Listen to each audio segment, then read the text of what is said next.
We're here at Yardworks in Warwick, Rhode Island, and we have examples of 3 different types of rose bushes to prune. And you can prune in the fall, because especially in areas where you have a lot of ice and snow, it's a good idea to have your 3, 4, and 5 prong hybrid teas sturdy, and that's why I like to cut them in the fall, like this one we see in the package. Now this one has a little dieback, and so I'll just remove the top so that we'll have clear growth. And the best tool for that, of course, is the loppers that we're using here. And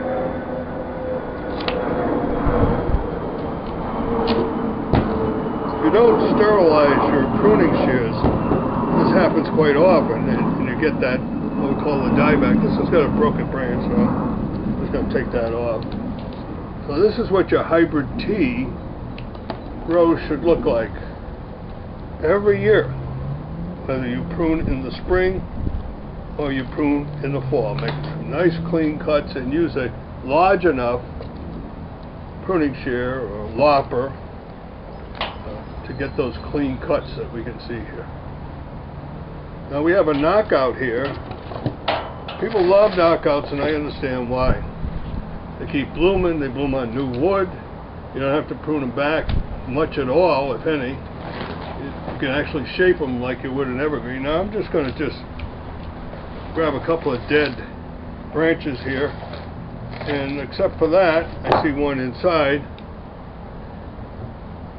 And I'll go in and just remove. You can see this dead branch here. Yeah.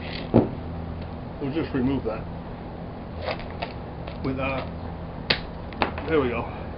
That's what I call a gripping story. Okay. Now, here we have a climbing rose, but it's the old type climbing rose with the large roses, and it's ever blooming, which means it'll bloom on new wood. But we leave more branches than the 3, 4, or 5 than we do on the hybrid tea, and we leave them longer. After all, this will get maybe 10 feet tall. So we're going to clean this one up. As you can see, there's a lot of dead material. And you go up and down the canes, clean them out. Here we got something that doesn't even belong there. It's not even a rose.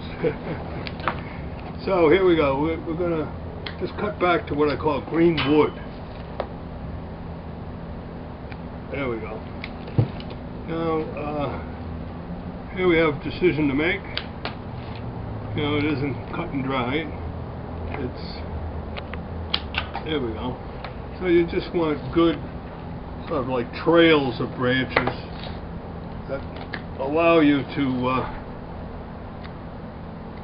get those flower-bearing branches off these parts of these stems. Now, any dead growth at all has to be taken off. You know, leave it, and I take it down to the next branch. So we'll clean this one up pretty good. Now that dead cane on the inside, you need a heavy-duty lopper in this case, and there we go.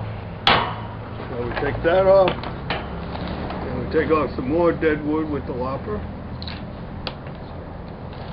And you have what I call a scaffolding to accommodate all those new branches that will be coming off on your climbing rose bush. So that's Pruning Roses 101. Thank you for tuning in.